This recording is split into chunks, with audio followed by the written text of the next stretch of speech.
पाकिस्तान रणनीति बदलते हुए गैर मुस्लिमों और प्रवासियों की हत्या से कश्मीर में क्षोभ का माहौल वापस लाना चाहता है। आतंकवादी पाकिस्तानी आकाओं के इशारे पर कई निर्दोष अल्पसंख्यकों की हत्या कर चुके हैं। यह पाकिस्तान की ही रणनीति है कि कश्मीर में आतंकवाद को स्थानीय युवाओं के गुस्से के रूप में प्रचारित किया जाए। इसलिए उसने जैश और लश्कर जैसे अपने खूंखार आतंकवादी संगठनों को the resistance front, Lashkar Mustafa, Ghaznavi force और अल बदर जैसे नाम देकर घाटी में खून बहाने के नापाक मंसूबों को आगे बढ़ाने में जुटा हुआ है। वह खासकर टीआरएफ के पाकिस्तान प्रेरित आतंकवादियों ने घाटी में कत्लो गारत मचा रखी है, जिससे भारत सरकार की चिंताएं बढ़ गई हैं। इससे निपटने के लिए एक तरफ घाटी में आतंकवादियों को अंजाम तक पहुंचाने के लिए स्पेशल ऑपरेशंस चलाए जा रहे हैं, तो दूसरी तरफ पाकिस्तान की चीख निकालने के लिए भी अंतर्राष्ट्रीय मंचों का सहारा लिए जाने पर गंभीरता से योजना बनाई जा रही है।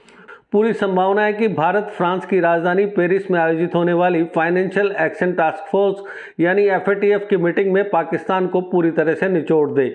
जम्मू डिवीजन के पुंछ में सीमा पार से आतंकवादियों की घुसपैठ की हालिया घटना का हवाले से टेरर फंडिंग खत्म करने में पाकिस्तान की नाकामी को FATF मीटिंग में उजागर किया जाना तय माना जा रहा है। वैसे भी मनी लॉन्ड्रिंग की गतिविधियों पर नजर रखने वाली यह अंतर्राष्ट्रीय संस्था लश्कर-ए-तोयबा, जैश-ए-मोहम्मद और हिजबुल मुजाहिदीन जैसे आतंकवादी संगठनों और उनके मददगारों को दंडित करने में पाकिस्तान की उपलब्धियों का जायजा लेगी ही। पाकिस्तान इस वक्त गहरे फाइनेंशियल संकट में फंसा है।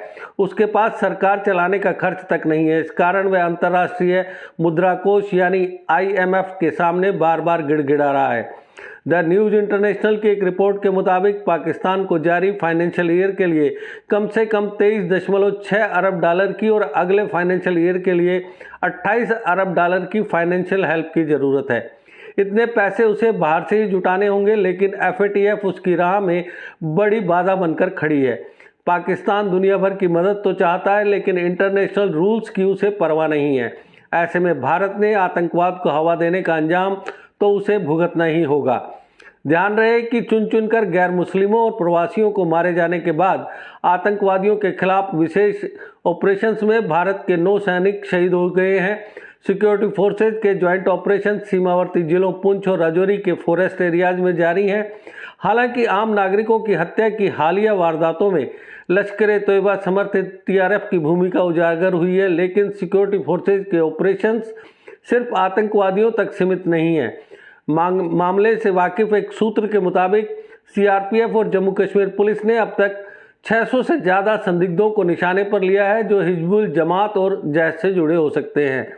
श्रीनगर में अधिकारियों ने उन इलाकों में इंटरनेट सेवाएं ठप करने का आदेश दिया है जहां आतंकवादियों के छिपे होने का डर है। एक तरफ जहां श्रीनगर और उसके बाहरी इलाकों में मुठभेड़ें जारी हैं, सर्च ऑपरेशन भी जारी है, तो दूसरी तरफ आतंकवादियों द्वारा चुन चुन कर आम नागरिकों की हत्या किए जाने से सिक्योरिटी फोर्सेज दबाव में हैं। होम मिनिस्ट्री के एक अधिकारी के मुताबिक जम्मू कश्मीर पुलिस ने सूचना दी है कि हालिया दौर की हिंसा पर काबू पाने के लिए वो 3 टायर रणनीति पर आगे बढ़ रहे हैं।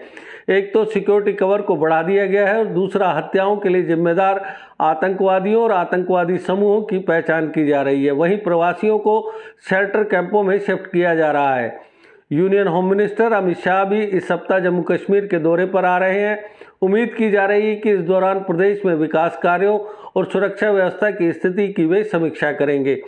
अधिकारियों ने यह भी बताया कि शाह घाटी में आम नागरिकों की हत्या की जांच भी NIA को सौंप सकते हैं। जम्मू कश्मीर पुलिस के एक अधिकारी के मुताबिक इन हत्याओं के पीछे एक सूत्र समझ में आ रहा है, जिससे इनके आतंकवादी वारदात होने की पुष्टि होती है। इसलिए इनकी जांच संभवतः NIA को सौंपी जा सकती है। GK अपडेट रहे हमारे साथ।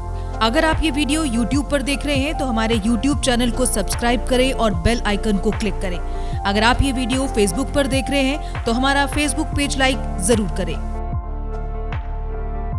For advertisement please contact 7051091811।